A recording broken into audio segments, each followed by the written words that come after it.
Di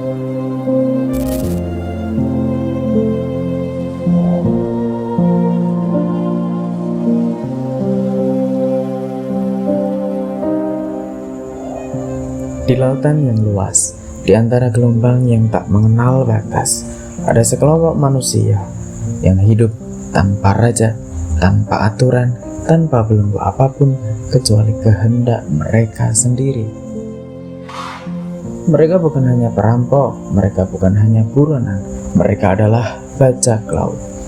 Di akhir abad ke-17 dan awal abad ke-18, nama-nama seperti Blackbeard, Henry Morgan, dan Annie Bonny menggetarkan samudera.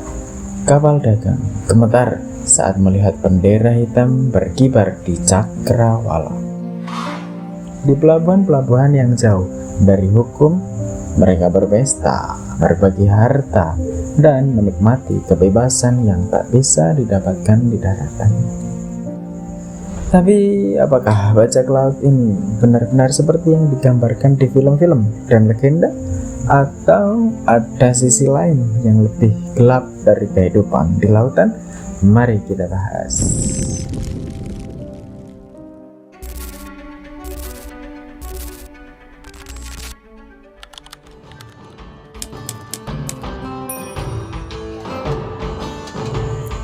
Bajak laut tidak muncul begitu saja tiba-tiba. Sebagian besar dari mereka adalah mantan pelaut, orang-orang yang telah bekerja di kapal dagang atau kapal perang.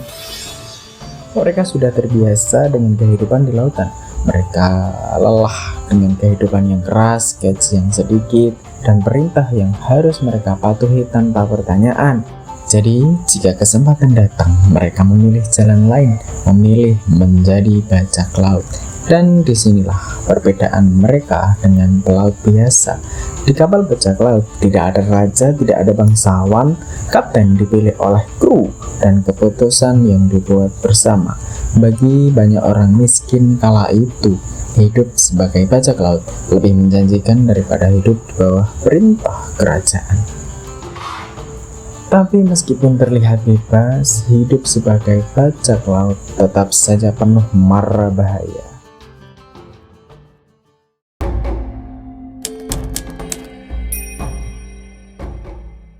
Ketika bajak laut mengincar sebuah kapal dagang, mereka tak selalu datang dengan meriam yang meledak-ledak. Seringkali cukup dengan mengibarkan bendera hitamnya saja, kapal korban sudah menyerah, bahkan sebelum pertempuran dimulai. Mengapa begitu? Karena nasib orang yang melawan bajak laut seringkali lebih buruk daripada yang menyerah.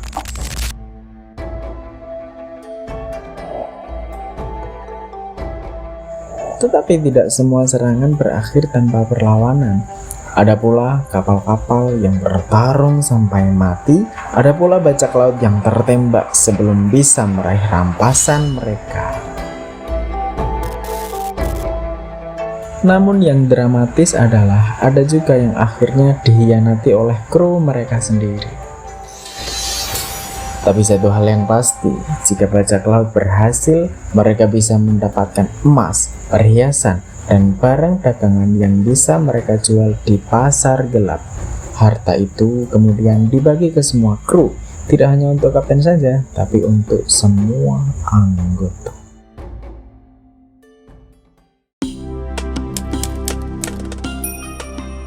Tapi hidup sebagai bajak laut tidak selalu soal pertempuran dan harta karun.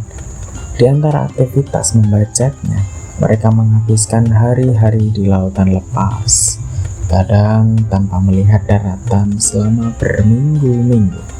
Mereka makan makanan yang keras dan basi, air minum langka.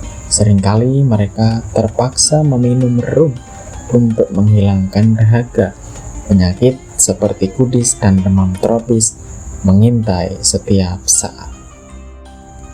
Tapi mereka punya cara sendiri untuk menghibur diri. Di malam hari, di geladak kapal, mereka bernyanyi, berjudi, dan menceritakan kisah-kisah tentang kapal yang pernah mereka rampas.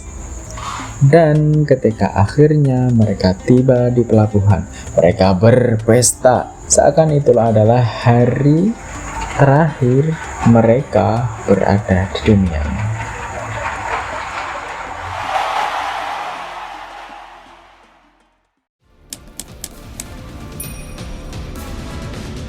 Meskipun dikenal sebagai orang-orang tanpa hukum, bajak laut sebenarnya memiliki aturan sendiri. Mereka punya kode kehormatan.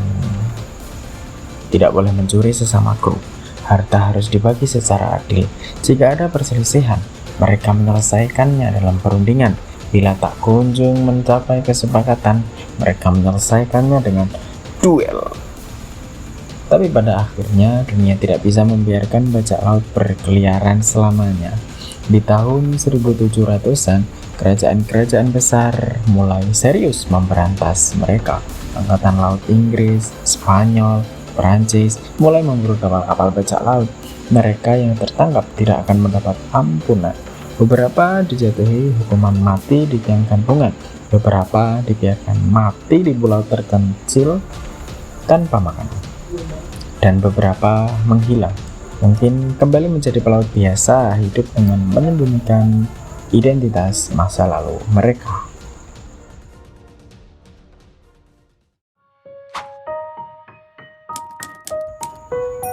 Hari ini kita masih mengingat mereka. Bendera tengkorak dan tulang bersilang masih menjadi simbol pemberontakan dan kebebasan. Cerita tentang harta karun yang tersembunyi masih menginspirasi banyak orang. Tapi lebih dari itu, bajak laut mengajarkan sesuatu yang mendalam. Keberanian untuk melawan takdir yang sudah ditentukan. Keinginan untuk mencari kebebasan, meskipun harus menghadapi mara bahaya. Dan meskipun mereka sudah lama hilang dari lautan, jiwa mereka tetap hidup dalam kisah-kisah legenda yang tak pernah tenggelam oleh waktu.